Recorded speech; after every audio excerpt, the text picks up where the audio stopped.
Hello प्यारे दोस्तों। हमने कुछ दिन पहले ही यूट्यूब पे एक वीडियो डाला था जो टेस्ट नंबर 1 से संबंधित था। यूपीएससी 2020 को लेकर के ये बेस्ड करंट अफेयर्स पे टेस्ट है। तो मैंने फर्स्ट टेस्ट दे चुका हूँ। अब मैं आपके साथ सेकंड टेस्ट देने जा रहा हूँ। आप देखें आप इसमें कितने नंबर लाते हैं और मैं कितने नंबर लाता हूँ। चलिए पहले क्वेश्चन पे हम चलते हैं। पहला क्वेश्चन है इसका, वैश्विक भूख सूचकांक के मानकों में निम्न में से कौन कौन से शामिल होते हैं। तो सबसे पहले जैसे कि मैंने पहले ही टेस्ट में बता चुका था कि अगर आपको जो टॉपिक मिलते हैं फर्स्ट आप यह देखें कि आप इसके बारे में आखिर जानते क्या क्या है। तो यहाँ पे लिखा है वैश्विक भूख सूचकांक। तो हम जानते हैं कि भूख वैश्विक सूचकांक में कौन कौन से रिपोर्ट जारी किए जाते हैं और वो रिपोर्ट किस किस के मद्देनज़र जारी किए जाते हैं। तो हम जानते हैं कि भूख के कारण कौन कौन सी बीमारियां हो सकती हैं उसके मद्देनज़र होती हैं। तो अगर जिसको पौष्टिक आहार उतने नहीं मिल पाते हैं तो भोजन की कमी पे हो सकता है कि उनके एज के हिसाब से उनकी शरीर की कद न बढ़े अर्थात लंबाई न बढ़े। हो सकता है उनके एज के हिसाब से उनके शरीर का जो वज़न होता है वह न हो। तो यहाँ पे हम देखते हैं कि क्या क्या स्टेटमेंट भी दिया हुआ है। पहला है कद के अनुपात में कम वजन, बिल्कुल सही है। उम्र के अनुपात में नाटा या अविकसित दिखाना, बाल मृत्यु दर और आवश्यकता से कम पोषण करना। तो ये कम पोषण, तो ये सभी जो स्टेटमेंट है वो आपकी सही हैं। तो हम यहाँ पे ऑप्शन नंबर में देंगे 1 2 3 4 अर्थात डी आंसर हो जाएगा। नेक्स्ट क्वेश्चन है, संयुक्त राष्ट्र की ओर से आयोजित वन पशुओं की प्रवासी प्रजातियों के संरक्षण पर विभिन्न पक्षों का 13वां सम्मेलन किस नगर में हुआ था। तो हमें पता है कि यह जो 13वां सम्मेलन हुआ था यह गुजरात में हुआ था। बट मुझे ये मैं कंफर्म नहीं हूँ कि यह गांधीनगर में ही हुआ था, लेकिन गुजरात में यह बिल्कुल हुआ था। तो यहाँ पे सभी उत्तर प्रदेश, राजस्थान, उड़ीसा दिया हुआ है, जबकि मुझे याद है कि गुजरात में है। तो हम यहाँ पे ऑप्शन डालेंगे डी। ठीक है। नेक्स्ट क्वेश्चन है, चुनावी बॉन्ड के संबंधित में कौन सा कथन सत्य नहीं है। तो आप पहले यह देखिए कि चुनावी बॉन्ड के बारे में आप क्या जानते हैं। आप जानते हैं कि हाल ही फिलहाल में 2019 की लोकसभा का इलेक्शन हुआ है और इसमें चुनावी बॉन्ड के संबंधित बहुत मुद्दे इसमें शामिल किए गए थे। हर अखबार इस न्यूज़ को, इस टॉपिक को हेडलाइन बताते हुए दर्शाते थे। आपको पता है कि इस बार के चुनाव में बीजेपी को चुनावी बॉन्ड से ज़्यादा राशियाँ मिल चुकी थी, जबकि यूपीए अर्थात कांग्रेस को ज़्यादा नहीं मिल पाई थी, इसलिए यह बहुत ही न्यूज़ में आए थे। तो हम देखते हैं कि चुनावी बॉन्ड से संबंधित क्या क्या से मुद्दे शामिल किए जाते हैं। पहला इसका ऑप्शन है, ये चुनावी बॉन्ड किसी राजनीतिक दल को दिए जा सकते हैं। बिल्कुल यह किसी राजनीतिक दल को दिए जा सकते हैं, लेकिन आप यह देखें कि किसी राजनीतिक दल को तभी दिया जा सकते हैं जब उस राजनीतिक दल के नाम पे चुनावी बॉन्ड शामिल किए गए हैं। अर्थात मैंने जो चुनावी बॉन्ड खरीदा, अगर मैं खरीदा बीजेपी के लिए तो वह चुनावी बॉन्ड सिर्फ बीजेपी को ही दिया जाएगा। लेकिन यहाँ पे सत्य नहीं पूछा है और यहाँ बोला है ये चुनावी बॉन्ड किसी भी राजनीतिक दल को दिया सकते हैं। यह गलत है।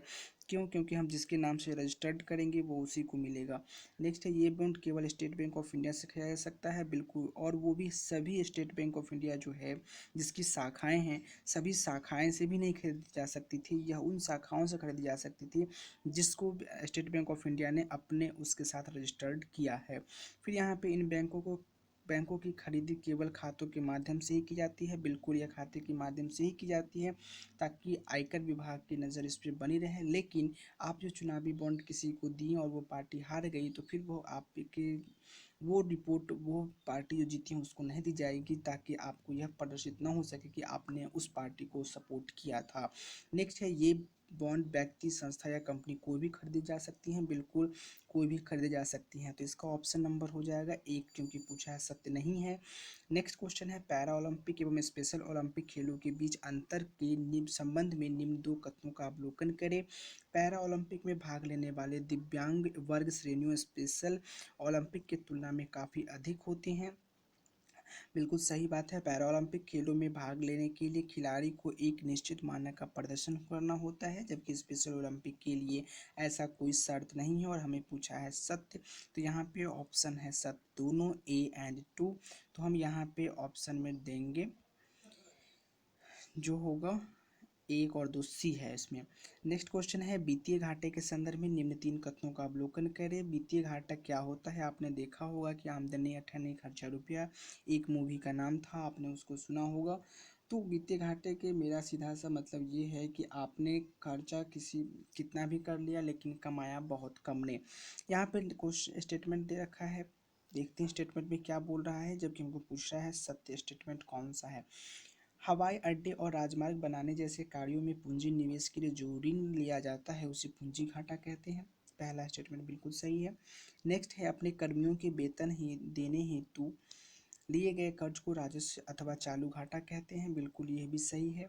नेक्स्ट है वित्तीय घाटे में उपरोक्त दोनों कथनों का उपरोक्त दोनों घाटे सम्मिलित होते हैं, बिल्कुल यहाँ पे ये दोनों जो हैं सो सम्मिलित होते हैं, तो यहाँ पे आंसर हो जाएगा 1, 2 और 3 अर्थात ऑप्शन नंबर डी। क्वेश्चन 6 है, यह मत सोचो कि सुप्रीम कोर्ट को पृथ्वी पर किसी भी चीज से रिमोट कंट्रोल किया जा सकता है, चाहे धन शक्ति हो या राजनीतिक शक्ति। उच्चतम न्यायालय ने यह टिप्पणी किस संदर्भ में दिए थे, तो यह उच्चतम न्यायालय भी हाल फिलहाल बहुत रिपोर्ट में आई थी, यह बेंच फिक्सिंग को लेकर की हुई थी। तो हम यहाँ पे बेंच फिक्सिंग देखें, स्टेटमेंट सी में दिया हुआ है, तो हम यहाँ पे बोल सकते हैं कि स्टेटमेंट सी सही होगा, बाकी कोई भी पढ़ने की कोई ज़रूरत है ही नहीं। नेक्स्ट क्वेश्चन है आपका, निम्नलिखित युग्मों में से कौन से युग्म सम्मिलित हैं। इसका पहला है पृथ्वी दिवस 22 अप्रैल को, हम सभी जानते हैं पृथ्वी दिवस 22 अप्रैल को ही मनाया जाता है। विश्व जल दिवस कब मनाया जाता है, आप इसको कमेंट सेक्शन में बताएंगे। जैव विविधता दिवस 22 मई को मनाया जाता है। पर्यावरण दिवस भी 5 जून को मनाया जाता है। विश्व वन्य जीव दिवस भी 3 मार्च को मनाया जाता है। अर्थात यहाँ पे सभी जो सम्मिलित हैं वो सही सम्मिलित हैं और हमें पूछा है सही, तो हम यहाँ पे कर देंगे A B C and D, अर्थात देखते हैं option number 1 2 3 4 A option. Next question है, विश्व के किस देश में सन 2019 में रामायण पर डाक टिकट जारी किया गया था, तो हमें पता है कि रामायण डाक टिकट इंडोनेशिया में जारी किया गया था। क्यों, क्योंकि आपको पता है कि इंडोनेशिया के आसपास रामायण की बहुत विशेषताएं कही जाती हैं। वहाँ पे आप देखेंगे इंडोनेशिया में बहुत बड़े आइलैंड आप देखेंगे, जावा है, फिर जो है सो बाली है। तो बाली को कहीं ना कहीं आप देखेंगे तो यह रामायण के किष्किंधा नरेश के नाम से है। तो हम कह सकते हैं कि रामायण से संबंधित डाक टिकट और रामायण की मंदिर, रामचंद्र की मंदिर, सीता जी की मंदिर आपको इंडोनेशिया में सहज ही देखने को मिल जाएगी और वहाँ पे पूजा भी इनकी बहुत धूमधाम से होती है। तो रामायण टिकट जारी करने वाला देश इंडोनेशिया है, option number D. Next question है, कलाकार की आधारभूत दृष्टि अस्तित्व का एक नया अर्थ खोजने की इच्छा है, वर्ष 2019 का यह वक्तव्य किसका है, तो यह वक्तव्य जो था उच्चतम न्यायालय का था, इसका ऑप्शन डी।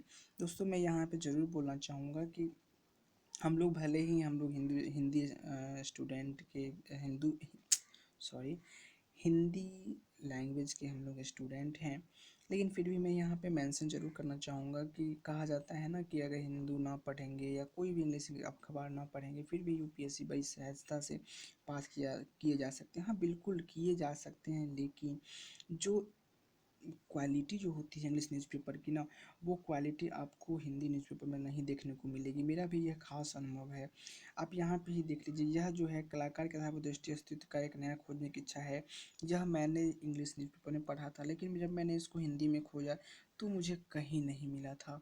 हो सकता है आने वाले क्वेश्चन में भी मैं पकड़ लूँ ऐसा स्टेटमेंट सब। हिंदी में वैसा खास बातें नहीं दी जाती हैं। आपको पता है कि 2 दिन पहले ही आपने देखा होगा कि जब 15 अगस्त में हमारे नरेंद्र मोदी प्रधानमंत्री जी जो 15 अगस्त में ये घोषणा की कि प्रोजेक्ट लायन और प्रोजेक्ट डॉल्फिन नाम की 2 योजनाएं की घोषणा की गई है। आप इंग्लिश न्यूज़पेपर में देख लीजिए, वह सभी न्यूज़पेपर में वो हेडिंग बन करके आई हुई है, लेकिन हिंदी न्यूज़पेपर दैनिक जागरण जनसत्ता में यह आपको देखने को नहीं मिलेगा। तो मैं तो कहूँगा कि अगर आपको थोड़ी सी भी इंग्लिश आती है तो प्लीज़ परचेज़ करके नहीं, ऑनलाइन अवेलेबल हो जाती हैं फ्री में, आप पीडीएफ डाउनलोड करके एक नज़र ज़रूर देख लिया कीजिएगा।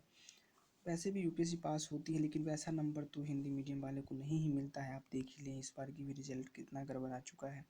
ठीक है, तो आगे बढ़ते हैं बिना समय गवाए क्वेश्चन नंबर 10 पे।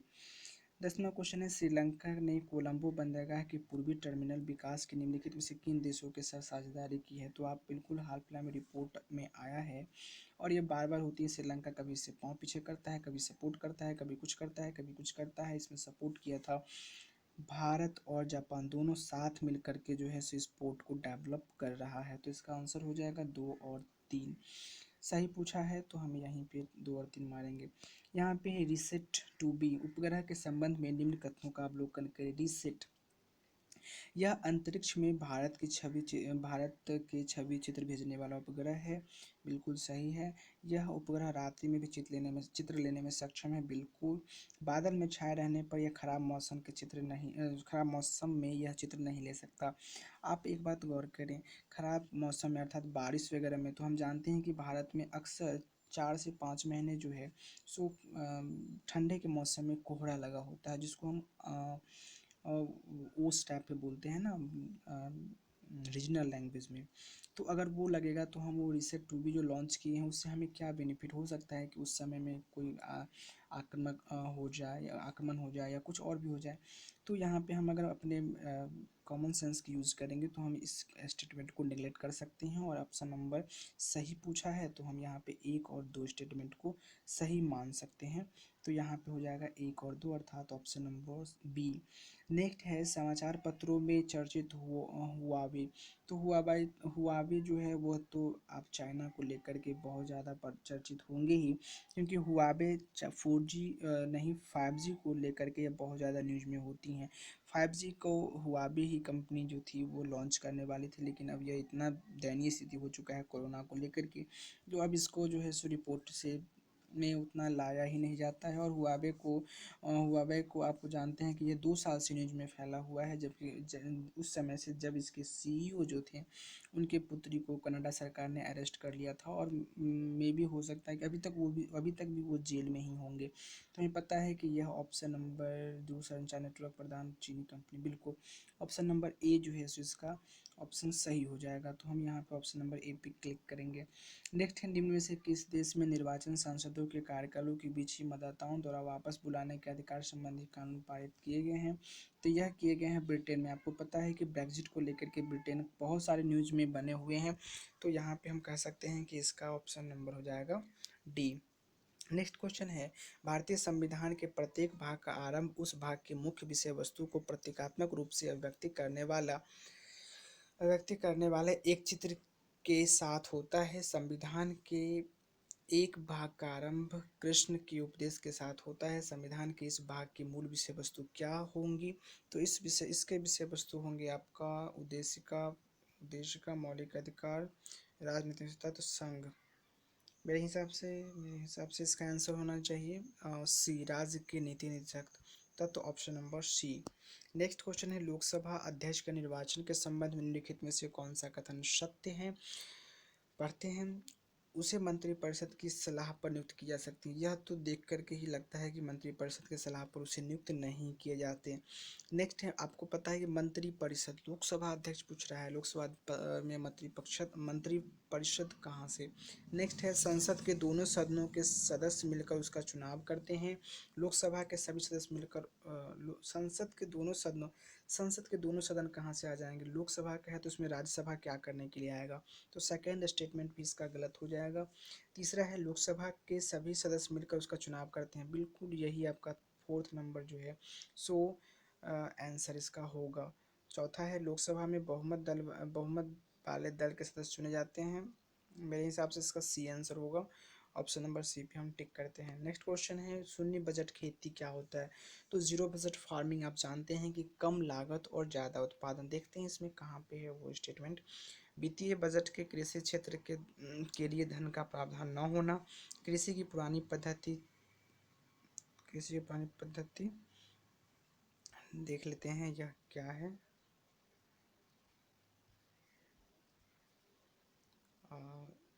कृषि की पुरानी पद्धति ताकि लागत घटे और उत्पादन बढ़े, बिल्कुल इसका आंसर हो जाएगा आपका बी नंबर, जैसा कि मैंने कहा वैसा ही है। नेक्स्ट क्वेश्चन है, ट्रफ रेखा क्या है? ट्रफ रेखा कम वायु दाब क्षेत्र में बनी एक वायु रेखा, दो राष्ट्रों के सीमा को विभाजित करने वाली रेखा, अंतरिक्ष यानों की यात्रा रेखा, समुद्र के राष्ट्रों के सीमा का निर्धारण करने वाली रेखा। माफ़ कीजिएगा फ्रेंड, मैं इसमें तुक्का भी नहीं मार सकता, क्योंकि सारे स्टेटमेंट में फंस रहा हूँ सारे स्टेटमेंट में। तो ट्रफ रेखा जो है इसको हम छोड़ रहे हैं, आप लोग इसको बना लेंगे। नेक्स्ट क्वेश्चन है, सन 2019 में जयपुर की चारदीवारी परकोटा को यूनेस्को ने विश्व धरोहर घोषित किया है। इस परकोटे के अंदर निम्नलिखित में से कौन से भवन स्थित हैं? तो इस भवन के राजस्थान में आपको जंतर मंतर भी हैं, हवा महल भी हैं, चंद्र महल भी हैं। तो इसके अंतर्गत आपको सही स्टेटमेंट पूछा है, तो हम यूनेस्को के विश्व धरोहर में घोषित में ये तीनों स्टेटमेंट हैं। आप कंफ्यूज मत कीजिएगा, जंतर मंतर राजस्थान में भी है और जंतर मंतर दिल्ली में भी है। तो दिल्ली वाले जंतर मंतर यहाँ पे नहीं लिखा हुआ, यहाँ पे राजस्थान वाला लिखा हुआ है। तो हम यहाँ पे कर सकते हैं 1 2 3, इसका तीनों आंसर सही है, तो option number D. Next question है, 16 साइक के संबंध में सत्य कथनों का पहचान करें। तो 16 साइक जो है यह मंगल और बृहस्पति के मध्य स्थित एक उल्का पिंड है, बिल्कुल सही बात है। इस पर स्वर्ण एवं निकिल जैसे धातुओं के विशाल भंडार है, बिल्कुल ये भी, क्योंकि आप देखेंगे तो नासा के द्वारा यह रिपोर्ट प्रस्तुत की गई थी कि इस जो है बहुत चमकीले हैं। जब वहाँ को नज़दीक में जाया गया तो वहाँ पे पता चला कि इसमें बहुत सारे धातुओं के जो है सो भंडार मौजूद हैं। यह उल्कापिंड लगभग 200 किलोमीटर व्यास का है, बिल्कुल ये भी सही है। तो हम यहाँ पे कर सकते हैं ए बी सी, तीनों ऑप्शन सही है, अर्थात ऑप्शन नंबर डी। संसद ने निम्न में से किस देश के साथ बुनियादी सीमा शुल्क को 200% बढ़ाने की स्वीकृति दी है? आपको पता है कि भारत ने पाकिस्तान के साथ FATF का जो दर्जा था उसे वापस ले लिया था, और उसी वापस लेने के बाद भारत ने पाकिस्तान पे 200 गुना टैरिफ जो है सो बढ़ा दिया था। तो इसका आंसर हो जाएगा आपका पाकिस्तान, आतंकवाद के साथ जो हुआ था। और आप एक बात और भी बता दूं कि पाकिस्तान ने भारत को अभी तक FATF का दर्जा नहीं दिया हुआ था, भारत ने इसको दिया हुआ था। और आपको पता है कि यह इसके अंतर्गत वर्ल्ड ट्रेड ऑर्गेनाइजेशन WTO होता है, उसमें जो जो भी देश शामिल होते हैं वह देश को यह दर्जा देना होता है मन चाहे तो। भारत ने पाकिस्तान को दिया था, भारत बगल के राष्ट्रों को देता रहता है, तो उससे वो वापस ले लिया है।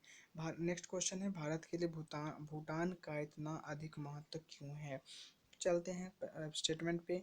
पड़ोसी राष्ट्र होने के कारण महत्व तो है ही, लेकिन आगे भी देखते हैं, बौद्ध धर्मी देश होने के कारण, बौद्ध धर्मी देश होने के कारण, एक से छोटा एवं लोकतांत्रिक राष्ट्र होने के कारण, नेक्स्ट है भारत एवं चीन सीमा से लगे होने के कारण। तार्किक तौर पे अगर देखें तो यहाँ पे हम स्टेटमेंट डी को ज़्यादा महत्व वाली समझते हैं, क्योंकि भारत से और चाइना से सटे के बीच में जो है सो भूटान है, और भूटान भारत के लिए सामरिक दृष्टि से बहुत ही इम्पोर्टेंट हो जाते हैं। तो हम यहाँ पे कह सकते हैं कि भारत एवं चीन के सीमा से लगे होने के कारण। G7 के सदस्यों को पहचाने, यह तो बहुत ईजी क्वेश्चन है। G7 में हमें पता है कि भारत और चाइना क्या नहीं है, तो अमेरिका है, चीन नहीं है, जापान है, इंग्लैंड भी है, भारत नहीं है, कनाडा कनाडा भी है। तो यहाँ पे हो जाएगा 1 3 4 देखते हैं कहाँ है ये ऑप्शन, 1 3 4 6 तो option number B.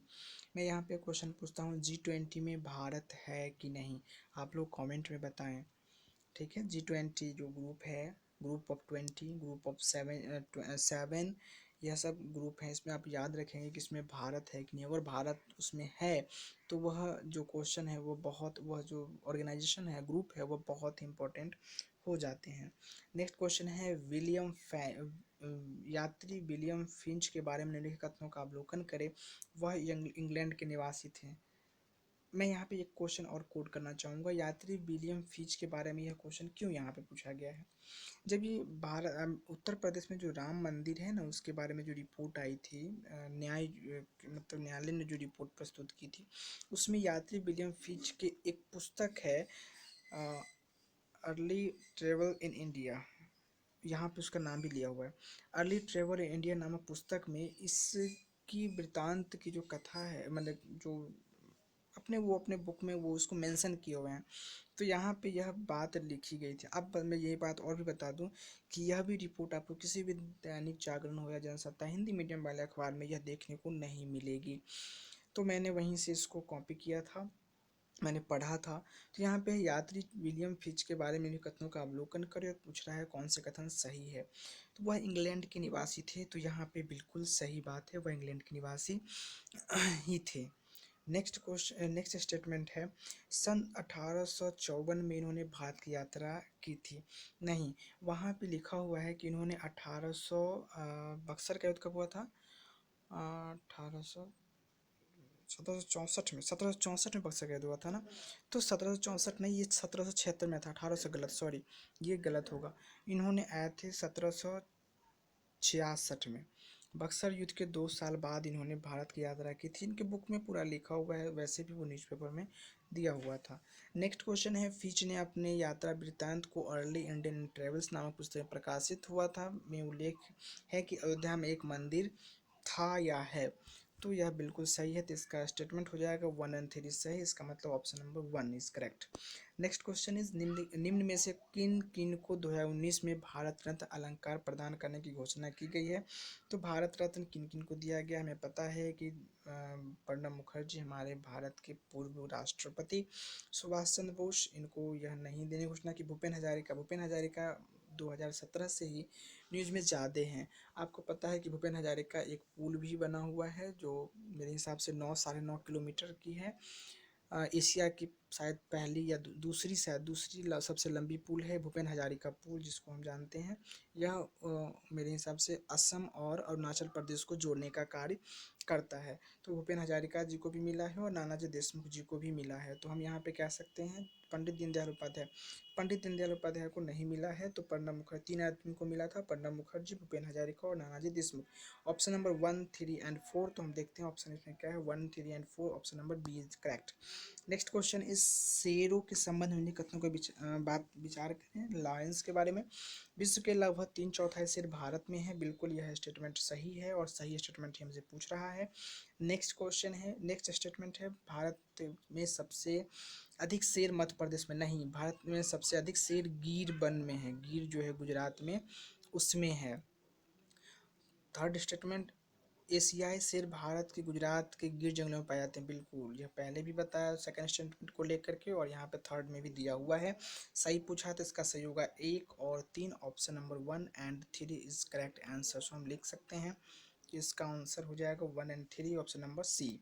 Next question is, वर्ष 2019 में जारी भारत राज्य वन रिपोर्ट के अनुसार वन क्षेत्र के घनत्व की दृष्टि से निम्नलिखित कथनों को अवरोही क्रम में सजा। अवरोही का मतलब जानते हैं कि घटते क्रम, ठीक है। तो हमें पता है कि अंडमान निकोबार द्वीप समूह, लक्षद्वीप, नागालैंड, मिजोरम, इसमें से हमें बताना है अंडमान निकोबार द्वीप समूह। हमें पता है कि अंडमान निकोबार द्वीप समूह में 552 आइलैंड है, और 552 आइलैंड होने के कारण यहाँ पे जो जनसंख्या रहती है वो मात्र 300 आइलैंड, सॉरी 30 आइलैंड पे रहती है, 300 नहीं, माफ़ कीजिएगा, 30 आइलैंड पे रहते हैं। और बाकी जो आइलैंड है 522 के लगभग, उसमें पूरा जंगल ही जंगल है। तो हम कह सकते हैं कि अंडमान निकोबार द्वीप समूह में दिए हुए इसमें सबसे ज़्यादा वन घनत्व पाए जाते हैं। तो हम यहाँ कह सकते हैं कि अंडमान निकोबार द्वीप समूह जो है पहला नंबर पे आएगा। मैं एक बात और मेंशन करना चाहूँगा, 2 दिन पहले ऑप्टिकल फाइबर रिपोर्ट न्यूज़ में बहुत था। ऑप्टिकल फाइबर को अंडमान निकोबार द्वीप से जोड़ दिया गया है। ऑप्टिकल फाइबर की क्या क्या गुण हैं, क्या क्या विशेषताएँ हैं, ऑप्टिकल फाइबर भारत कब से यूज़ कर रहा है, इस सब आप जान लीजिएगा, क्योंकि हो सकता है एग्जाम में यह आ जाए। क्योंकि ऑप्टिकल फाइबर को लेकर के हमारे प्रधानमंत्री जी 15 अगस्त के लाल किले के प्राचीर से भी इन्होंने बहुत सारे वक्तव्य दिए हैं। तो आप इसको रिपोर्ट जरूर कर लेंगे। तो ऑप्शन नंबर 1 जो, सॉरी मतलब जो ये जो है, तो इसका हो जाएगा फर्स्ट। दूसरा स्टेटमेंट कहा है लक्षद्वीप, नागालैंड, मिजोरम। उसके बाद जो है सो हम कह सकते हैं कि लक्षद्वीप छोटा सा आइलैंड है और जनसंख्या वहाँ पे ज़्यादा है। तो मेरे हिसाब से यह चौथा नंबर पे आना चाहिए। और दूसरा है नागालैंड मैं इसको चौथा नंबर इसलिए रखा हूँ क्योंकि मिज़ोरम और नागालैंड जो है ना थोड़ा ज़्यादा वनों वाला क्षेत्र है। मेरे कुछ रिश्तेदार वहाँ पे रहते हैं, तो हमें उसके बारे में थोड़ा ज़्यादा है, और मैं डॉक्यूमेंट्री भी इसके बारे में देख चुका हूँ। तो मैं आप सबसे रिकमेंड करूँगा कि भारत का उत्तर पूर्वी जो राज्य है ना, 7 सिस्टर, इसके बारे में आप ज़रूर जानकारी रखें। 7 सिस्टर आपको बहुत बहुत इंपॉर्टेंट हो जाते हैं। अरुणाचल प्रदेश, मिज़ोरम, सॉरी नागालैंड, त्रिपुरा, असम, मेघालय, ये सब जो हैं ये सब ज़्यादा इंपॉर्टेंट हो जाते हैं। सामरिक दृष्टि से भी आप देखेंगे कि अरुणाचल प्रदेश हाँ बहुत ज़्यादा न्यूज़ में रहती है चाइना को लेकर के। इधर नागालैंड सभी बहुत बड़े नाम में जो है सो रहती हैं। तो यहाँ पे फर्स्ट स्टेटमेंट जो हो जाएंगे वो होंगे अंडमान निकोबार, चौथा में हो जाएंगे लक्षद्वीप, तीसरा में मेरे हिसाब से नागालैंड मिजोरम में अब सबसे ज़्यादा जनसंख्या नागालैंड का है और उसके बाद मिजोरम का है। तो 1342 स्टेटमेंट हमें स्टेटमेंट नंबर हमें बताना है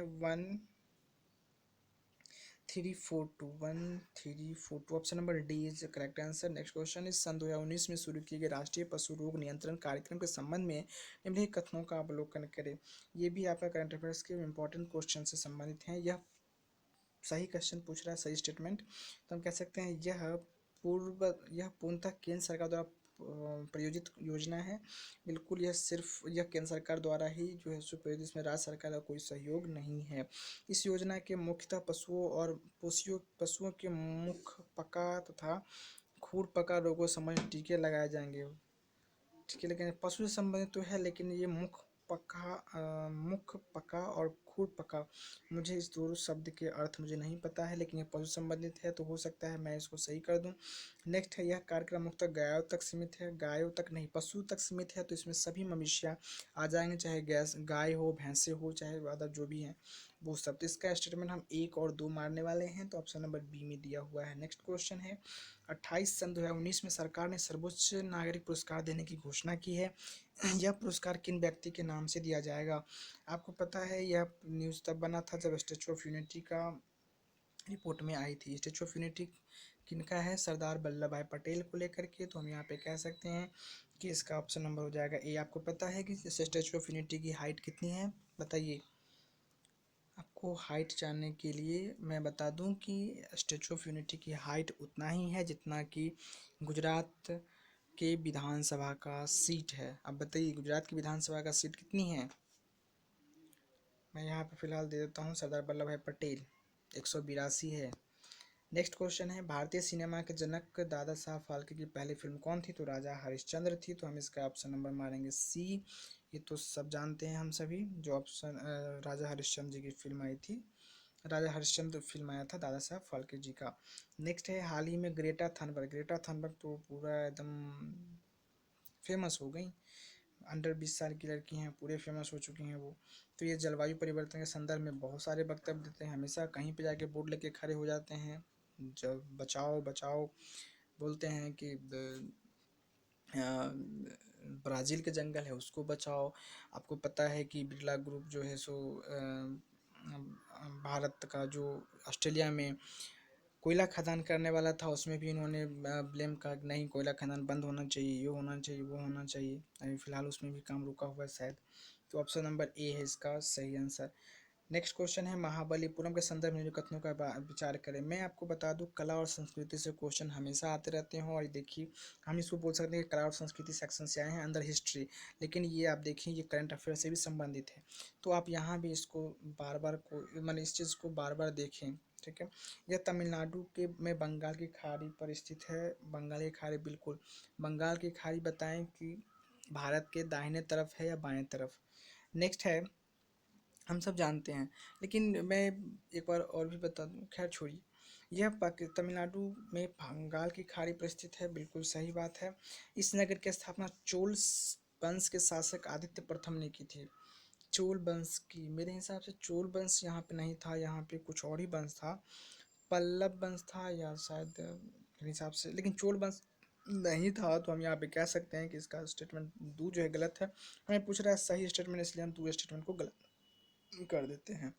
नेक्स्ट क्वेश्चन है यहाँ प्राप्त मिट्टी के बर्तनों सॉरी यहाँ प्राप्त मिट्टी के बर्तनों से इसके पश्चिम एशिया के साथ होने वाले व्यापार के प्रमाण मिलते हैं। प्रमाण मिलते हैं नहीं, प्रमाण भी मेरे हिसाब से नहीं मिलते हैं। मुझे ये नहीं पता। तो मैं केवल एक अगर है तो हाँ केवल एक है, तो हम यहाँ पे देते हैं केवल एक is the right answer. Next question है फेनी नदी हाल फिलहाल में आपको पता है कि कुछ दिन पहले उत्तर पूर्वी राज्य से एक नदी आती है, सिक्किम से एक नदी आती है, तीस्ता नदी से संबंधित एक क्वेश्चन आ गया था यूपीएससी के, मेरे हिसाब से 2018 में ये क्वेश्चन आया था। तो यहाँ पर फेनी नदी के बात में बात कर रही है। फेनी नदी से त्रिपुरा के पेयजल की आपूर्ति किए जाने संबंध किस देश के साथ हुआ है? तो फेनी नदी आप यहाँ पे देख लें कि फेनी नदी का जो कहाँ पे है फेनी नदी, तो मेरे हिसाब से फेनी नदी त्रिपुरा है। त्रिपुरा कहाँ पे है? तो त्रिपुरा जो है सो भारत के सबसे नीचे में है। तो सेवन सिस्टर स्टेट में थे, तो हो सकता है म्यांमार इसका आंसर हो। भूटान तो इसका आंसर हो ही नहीं सकता। बांग्लादेश, नेपाल भी नहीं हो सकता। ऑप्शन नंबर 1 और 2।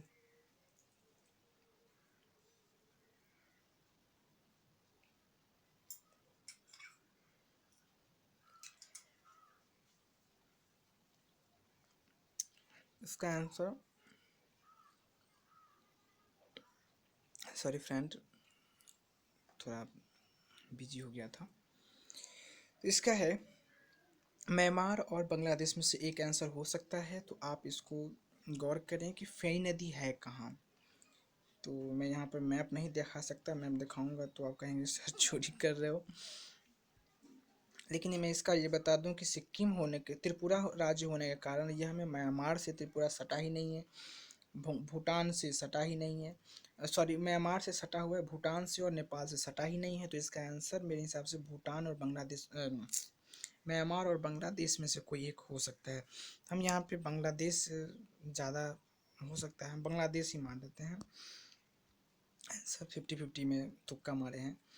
निम्न में से कौन सी, आप भी 50-50 अगर ऑप्शन जो है सो कट जाते हैं ना, तो आप भी तुक्का मार लें। अब ये नहीं है कि तुक्का सही भी हो जाता है, लेकिन फिर भी 1/3 ही मार्क्स तो कटते हैं, लेकिन 1/3 ही बहुत इंपॉर्टेंट हो जाते हैं। तो ये भी आप लोग गौर करेंगे। नेक्स्ट क्वेश्चन है, निम्न में से कौन सी विशेषता द्रविड़ मंदिरों में नहीं है। द्रविड़ मंदिर सब जो सांस्कृतिक कला, फिर सांस्कृतिक कला से क्वेश्चन पूछ लिया है। अभी कुछ देर पहले ही मैंने क्वेश्चन बनाया। यहाँ पे है कि विशाल प्रवेश द्वार जिसे गोपुरम कहते हैं, तो गोपुरम विशाल प्रवेश द्वार को हम बोलते ही हैं। तो यह ऑप्शन सही होगा, क्योंकि यहाँ पूछा है ऑप्शन नंबर, सॉरी पूछा है कि स्टेटमेंट गलत कौन है, मैंने नहीं कौन है इसमें से स्टेटमेंट कौन गलत है। विशाल प्रवेश द्वार जिसे गोपुरम कहते हैं, बिल्कुल। गर्भगृह के ठीक ऊपर स्वर्ण कलश की स्थापना, मंदिर के चारों ओर परकोटा, परकोटा बहुत इंपॉर्टेंट होता है। मंदिर के प्रांगण में जलकुंड की उपस्थिति, मंदिर के प्रांगण में जहाँ जहाँ मंदिर होती हैं उनके प्रांगण में जल की जो है ना वो आवश्यकता ही हो जाती है। क्योंकि हम लोग जानते हैं कि हम लोग जब किसी भी मंदिर में जाते हैं पूजा पाठ करने के लिए, तो पाँव धोने के लिए, जल उठाने के लिए वहाँ पे जल का स्रोत कुछ न कुछ होता है। जो भी विशाल मंदिर है उसके बगल में जल के लिए कुछ न कुछ तो होगा। तो ऑप्शन हम यहाँ पे देखिए, ऑप्शन तो दूर की बात, पहले समझाऊँ। प्रासंगिक जलकुंड की उपस्थिति हो ही सकती है, गोपुरम कहते हैं, ये भी सही है। मंदिर के चारों परकोटा होता ही है, तो इसका सिर्फ एक ही मकसद में यहाँ से हट सकता है ऑप्शन नंबर बी को, और जो गलत पूछ रहा है तो हम यहाँ पर कर सकते हैं option number B is the right answer. Next question, ease of doing business सूचकांक निम्नलिखित में किसके द्वारा जारी करता है। किसके द्वारा जारी किया, तो आपको पता है ease of doing business World Bank के द्वारा होता है, विश्व बैंक के द्वारा। नेक्स्ट है, जियो टैगिंग का उपयोग निम्न में से किस किस में होता है। जियो टैगिंग, तो जियो टैगिंग आप जानते हैं कि कैंसर के मरीजों की संख्या ज्ञात करने में भी जियो टैगिंग होता है। नेक्स्ट है, मनरेगा को पारदर्शिता लाने के लिए, मनरेगा में पारदर्शिता लाने के लिए जियो टैगिंग भी होती हैं। ये हर साल, अभी 2 महीना पहले ही मनरेगा बहुत ज़्यादा न्यूज़ में थी हम लोगों की इधर भी, तो वहाँ पे जियो टैगिंग होता था, मैंने सुना था, लेकिन मैंने इसको पढ़ा नहीं हूँ। भूकंप प्रभावित क्षेत्रों को सुनमय बनाने के लिए, उपग्रहों पर नियंत्रण रखने के लिए जियो टैगिंग नहीं होती हैं। तो ऑप्शन नंबर 4 तो पहले कट जाएंगे। भूकंप प्रभावित क्षेत्रों को सुनमय बनाने के लिए, मैं देखता हूँ इसका ऑप्शन पहले। ऑप्शन में है 1 और 2, और 1, 2, 3 वाला स्टेटमेंट है ही नहीं, ऑप्शन है ही नहीं।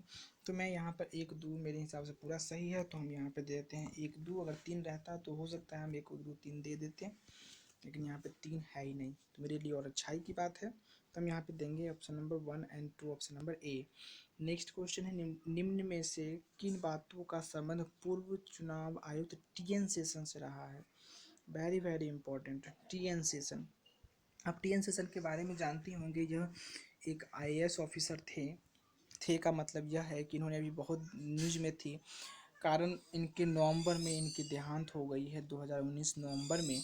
तो हो सकता है इन पे क्वेश्चन आ जाए, क्योंकि TN सेशन एक ऐसे IAS ऑफिसर थे, जब चुनाव आयुक्त थे इन्होंने, तो कहा जाता है उस वक्त कि इन्होंने नाश्ता में, जो हम लोग नाश्ते करते हैं ना, वो ये नहीं करते थे। नाश्ते में ये नेताओं का भक्षण करते थे, अर्थात जो नेताएं भ्रष्ट हो उनको यह सीधे उनकी रद्द कर देते थे। तो आपको ये भी पता है कि टी एन सेशन बहुत ईमानदार भी थे, क्योंकि मुझे जैसे मैंने पढ़ा था तो पता चला था कि ये 8 घंटे में 6 ट्रांसफ़र ले चुके थे। बताइए, 8 घंटे में 6 ट्रांसफ़र। आपको याद होगा कि हरियाणा के एक आईएएस ऑफिसर हैं, अशोक खेमका नाम है उनका। अशोक खेमका अपने 27 साल के सर्विस में उन्होंने 57 से 58 बार ट्रांसफ़र लिए हैं। बताइए, 25 साल के सर्विस में 57-58 बार ट्रांसफ़र, अर्थात 6 महीने भी कहीं नहीं टिकते हैं वो। ईमानदारी की तो आप जानते हैं क्या क्या होती हैं। तो इसका हम दे सकते हैं। अब देखते हैं टी एन सेशन के बारे में तो मैंने कुछ बता दिया, अब इनका स्टेटमेंट देखते हैं। मतदान पहचान पत्र आरंभ करने वाले, हाँ यही व्यक्ति थे मतदान पहचान पत्र आरंभ करने वाले टी एन सेशन साहब। चुनाव प्रचार की शैली में शालीनता लाना, बिल्कुल शालीनता, शालीनता के लिए तो ये नेताओं का भक्षण करते थे। चुनाव आयोग को बहुसदस्यीय बनाना, बहुसदस्यीय बनाना, बहुसदस्यीय गलत है ये। नेक्स्ट है मतदान में मशीनों का प्रयोग, मतदान में मशीनों का प्रयोग नहीं, मतदान में मशीनों का प्रयोग उस समय नहीं हुआ करता था। तो ऑप्शन होगा इसका 1 और 2 सही पूछा है, तो हम देते हैं ऑप्शन नंबर 1 और 2, ऑप्शन नंबर सी। अभिनव अभिनव भविष्य के लिए आर्थिक विकास निम्नलिखित में से किस सम्मेलन का केंद्रीय विषय था? अभिनव विषय, अभिनव भविष्य के लिए आर्थिक विकास, अभिनव भविष्य के लिए। यहाँ पे आप गौर से देखें, G20, भारत भी है इसमें, मैड्रिड जलवायु सम्मेलन, आसियान, ब्रिक्स। आप ये बताएं आसियान में भारत है कि नहीं, मेंबर है या नहीं है? तो यहाँ पे मैं बताऊँ G20 में भारत तो है, लेकिन G20 में अभिनव भविष्य के लिए आर्थिक विकास इस सम्मेलन को नहीं किया गया था। नेक्स्ट सम्मेलन, नेक्स्ट है ऑप्शन मैड्रिड जलवायु सम्मेलन। तीसरा है आसियान। आसियान का फुल फॉर्म क्या होता है, मैं ये पूछूं, बताइए। Association of South East Asian Nation. BRICS का फुल फॉर्म क्या है? ब्रिक्स में कम 1, 2, 3, 4, 5 Brazil, Russia, India, China and South Africa, BRICS का फुल फॉर्म है। मेरे हिसाब से इसका आंसर हो जाएगा आपका ब्रिक्स ही रहेगा। नेक्स्ट क्वेश्चन है विंटर ग्रेड डीजल के संदर्भ में निम्न कथनों का अवलोकन करें। द विंटर ग्रेड डीजल के संदर्भ में निम्न कथनों का अवलोकन करें। यह 30 डिग्री सेल्सियस तापमान पर भी नहीं जमता है। इसका निर्माण all India limited corporation Panipat द्वारा किया गया है। इसका उपयोग का आरंभ उत्तर पूर्वी भारत के सिक्किम में होता है। अब यहाँ देखिए, ये दोनों स्टेटमेंट एक दूसरे को काटती है। पानीपत यहाँ पे है, पानीपत हम जानते हैं कि दिल्ली के आसपास है। जब हम लोग दिल्ली में रहते हैं तो पानीपत का नाम सुनते ही हैं, और वैसे भी पानीपत तो हम लोग इतिहास में पढ़े ही हैं। पानीपत में 3 लड़ाई हुई थी, कब कब हुई थी? 1526, 1761 और 1556। ठीक है, तो यहाँ पे इनके उपयोग का आरंभ उत्तर पूर्व सिक्किम में, यह गलत हो जाएगा ऑप्शन। सही है तो 1 और 2 इसका हम सही कर सकते हैं। तो इसका आंसर हो जाएगा ऑप्शन नंबर 1 और 2, ऑप्शन नंबर बी। ठीक है, नेक्स्ट क्वेश्चन है हाल ही में समाचार पत्रों में न्यूजियम क्या है? न्यूजियम क्या है? तो न्यूजियम एक प्रिंटिंग है, तो प्रिंट मीडिया डिजिटल प्लेटफॉर्म, बिल्कुल यही ऑप्शन इसका सही होगा। तो हम इसका एक ही कर देते हैं, क्यों आगे पढ़ें। तो इसका आंसर हो जाएगा ऑप्शन नंबर ए। नेक्स्ट है वन्य जीव संरक्षण कानून 1972 के अंतर्गत निम्न में से किसका किसके प्रावधान है या हैं? जंगली खरगोश को पालना एक दंडनीय अपराध है। बिल्कुल, जंगली खरगोश को पालना एक दंडनीय अपराध है, इसीलिए लोग अपने घर में वाइट कलर के खरगोश को पालते हैं। बटेर के शिकार पर प्रतिबंध किंतु इसे पालने की छूट है। बटेर के शिकार पर प्रतिबंध किंतु इसे पालने पर छूट है, बिल्कुल पाल सकते हैं आप। अनुमति लेकर सफ़ेद खरगोश को मांसाहार के अंतर्गत उपयोग में लाया जा सकता है। बिल्कुल, जो खरगोश को पालते हैं, तो आजकल देखते ही हैं कैसे कैसे जानवरों की भक्षण हो रही है। तो यहाँ पे मनुष्य कहाँ कहाँ पहुँच गया पता नहीं। तो हो सकता है ये इसमें तो कह सकता है ये खरगोश को जब पालेगा तो मांसाहारी तो खाएगा ही। तो इसका ऑप्शन हो जाएगा 1, 2, 3 तीनों सही है, तो हम कर सकते हैं सी नंबर। नेक्स्ट क्वेश्चन है ट्रांसजेंडर व्यक्तियों के अधिनियम 2019 में से कौन से प्रावधान किए गए हैं? इस बच्चों का पालन पोषण के परिवार में होगा। अब देखिए, पालन पोषण परिवार में होगा, यहाँ पे ट्रांसजेंडर व्यक्ति जो हैं उनके बारे में नहीं दिया गया है। यहाँ पे उनके बारे में दिया गया है जिनके बच्चे ट्रांसजेंडर हो रहे हैं, अर्थात वो तो बच्चा है। अब कब ऐसा होता था ना कि ट्रांसजेंडर जिसको बोलते हैं, जो ट्रांसजेंडर व्यक्ति बच्चा जो पैदा होता था, तो उनको मेरे हिसाब से कोई ले जाता था पालने पोसने के लिए, मैं सुना हूँ, मैंने ऐसा देखा नहीं। हमारे बुजुर्ग लोग कहते हैं कि बच्चे को ले जाता था। तो यहाँ पे इन बच्चों का पालन पोषण उनके परिवार में ही होगा अब। ठीक है, नेक्स्ट है बच्चे को उनके परिवार से अलग करने पर ऐसा करने के विरुद्ध एफआईआर दर्ज कराई जा सकती है। बिल्कुल, इसके लिए एक राष्ट्रीय परिषद का गठन किया जाएगा। बिल्कुल, इसके लिए एक राष्ट्रीय परिषद का भी गठन किया गया। ये दिव्यांगों के प्राप्त समस्त अधिकार प्राप्त होंगे नहीं, दिव्यांग के जो प्राप्त अधिकार हैं वो इनको क्यों अधिकार मिलेगा, इनके लिए तो अलग से अधिकार आई है ना, तो इनको ये नहीं होगा। तो हम यहाँ पे स्टेटमेंट 1 और 2 का सही कह सकते हैं, सही उत्तर ही चूज करना है। तो इसका ऑप्शन हो जाएगा 1, 2 और 3। नेक्स्ट है केंद्र सरकार असम राज्य एवं बोडो आंदोलन के संबंध में से संबंध 4 गुटों के बीच हुए त्रिपक्षीय संबंधों में निम्न में से कौन कौन से तथ्य शामिल हैं। तो यहाँ पे ऑप्शन नंबर फर्स्ट स्टेटमेंट है स्वतंत्र बोडोलैंड राज्य का गठन नहीं, स्वतंत्र राज्य का गठन नहीं हो सकता।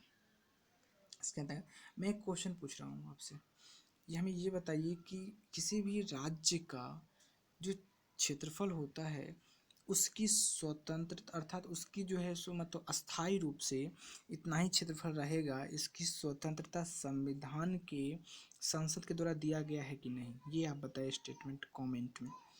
बोडोलैंड प्रादेशिक क्षेत्र बीटीआर की स्थापना करना, बोडो भाषा को असम की कार्यलीन भाषा बनाना, बोडो क्षेत्र के विकास के लिए विशेष पैकेज प्रदान करना। तो यह आपको ऑप्शन नंबर ए को छोड़ करके 2, 3 और 4 मेरे हिसाब से सही उत्तर है। तो सही उत्तर ही पूछ रहा है, तो हम यहाँ पे कह सकते हैं 2, 3, 4, 2, 3, 4 ऑप्शन नंबर बी। उच्चतम न्यायालय की अनुमति के पश्चात भारत ने किस देश से अफ्रीका चीता मंगवाया है। तो आप सब जानते हैं नामीबिया, बहुत रिपोर्ट में थी। तो इसका ऑप्शन हो जाएगा डी, नामीबिया। नेक्स्ट है राज्य में विधान परिषद संबंधित निम्न कथनों का अवलोकन करें। विधानसभाएं कुल सदस्यों के बहुमत एवं उपस्थित सदस्यों के 2/3 मत से पारित संकल्प द्वारा इसके गठन अथवा समापन का प्रस्ताव पारित कर सकती है। विधानसभा के द्वारा पारित इन प्रस्तावों को राज्यपाल की स्वीकृति मिलना पर्याप्त है। राज्यपाल की स्वीकृति मिलना पर्याप्त, राज्यपाल की स्वीकृति मिलना पर्याप्त ही नहीं होगा। तो इसका ऑप्शन मेरे हिसाब से हो जाएगा मैं छोड़ देता हूँ इस क्वेश्चन को। नेक्स्ट है निम्न लाभों में से कौन सा लाभ जीनोम इंडिया प्रोजेक्ट के संबंध नहीं है। निम्न लाभों में से कौन सा लाभ जीनोम इंडिया प्रोजेक्ट से संबंध नहीं है। तो बीमारियों के कारण सही ज्ञान होना, अपनी वंशावली को जाना जा सकेगा, जेनेटिक बीमारियों के संवाहकों का ज्ञान हो सकेगा, भविष्य की रूपरेखा बनाई जा सकती है, नहीं होगा, भविष्य की रूपरेखा बनाई जा सकती है। चौथा ऑप्शन होगा इसका आंसर, तो हम मान लेंगे डी। नेक्स्ट क्वेश्चन है अनुसूचित जाति अनुसूचित जनजाति कानून 2018 के बारे में उच्चतम न्यायालय ने निम्न में से क्या क्या निर्णय दिए हैं। केस दर्ज करने के लिए प्राथमिकता जांच जरूरी है, जरूरी है, सही है। केस दर्ज करने के लिए प्राथमिकता जांच जरूरी है, प्राथमिकता जांच जरूरी है। न्यायालय इस कानून के अंतर्गत अग्रिम जमानत दे सकता है, अग्रिम जमानत नहीं दे सकता है। सही पूछ रहा है ना, तो जमानत नहीं दे सकता, तो दूसरा सिस्टम में से गलत हो जाएगा। इस कानून के दुरुपयोग रोकने के अनुच्छेद न्यायालय सीआरपीसी की धारा 482 के अंतर्गत एफआईआर को रद्द कर सकती है, एफआईआर को रद्द कर सकती है, बिल्कुल रद्द कर सकती है मेरे हिसाब से। केस दर्ज के लिए प्राथमिकता जांच जरूरी है, केस दर्ज करने के लिए प्राथमिकता जांच जरूरी है, मेरे हिसाब से जांच जरूरी नहीं होगा। तो ये भी स्टेटमेंट गलत है, पहला और दूसरा गलत है, सही पूछा तो सिर्फ तीसरा ऑप्शन होगा इसका, केवल 3। नेक्स्ट निम्न में से किस अनुच्छेद 371 से सही सम्मिलित नहीं है। बाहरी लोगों द्वारा कुछ राज्यों की भूमि की खरीद करना, अल्पसंख्यकों के लिए सरकारी नौकरी में आरक्षण आरक्षण अनुच्छेद 371 में आरक्षण ही होगा जो अल्पसंख्यकों के लिए सरकारी नौकरी में आरक्षण की बात नहीं करता है। तो हम यहाँ पे कह सकते हैं ऑप्शन नंबर बी। नेक्स्ट है पिछले दिनों समाचार पत्रों में चर्चित नाभिक क्या है। तो नाभिक हम जानते हैं कि नौवहन उपग्रह प्रणाली है, नौवहन उपग्रह ऑप्शन नंबर सी में दिया हुआ है, तो इसका ऑप्शन हो जाएगा ऑप्शन नंबर सी। नेक्स्ट है चीन चीफ ऑफ डिफेंस स्टाफ के पास निम्न में से कौन से पद नाम है। चीफ ऑफ डिफेंस आप जानते हैं किसी बार आई है 2019 में शायद, तो चीफ ऑफ डिफेंस से हो सकता है क्वेश्चन आ सके। एक बार ऐसे ही हुआ था कि लोकपाल आ गया था, तो सब सोचा कि लोकपाल पे क्वेश्चन आएगा, बट उस साल लोकपाल पे क्वेश्चन पूछा ही नहीं था। हो सकता है इस बार चीफ स्टाफ पे क्वेश्चन आप पूछ के लोकपाल पे क्वेश्चन पूछते, तो आप लोग पहले से प्रिपेयर्ड रहेंगे। तो क्वेश्चन है, भारत सशस्त्र सेना का प्रमुख होता है, बिल्कुल सही है। भारत सरकार का सैन्य सलाहकार भी होता है, बिल्कुल सही है, सही उत्तर पूछना है। नहीं, सैन्य मामले के विभाग के प्रधान सचिव भी होते हैं। परमाणु कमांड अथॉरिटी के प्रमुख नहीं। परमाणु की कमांड जो है ना, न्यूक्लियर बम का, ये इनको कमांड नहीं दिया जाता है। तो इसका ऑप्शन हो जाएगा 1, 2 और 3। तो हम यहाँ पे कर सकते हैं 1, 2, 3। नेक्स्ट और लास्ट में क्वेश्चन है, निम्न में से किस राजवंश के शासनकाल में चीनी यात्री वेनसंग जो है जो कांचीपुरम आया था? तो इसका आंसर हो जाएगा आपका पल्लव वंश। पल्लव वंश ही आया था। तो वेनसंग कांचीपुरम आया था पल्लव वंश के शासनकाल में। तो इसका आंसर हो जाएगा आपका ए। देखते हैं सबमिट करके कितना आंसर आपका सही है।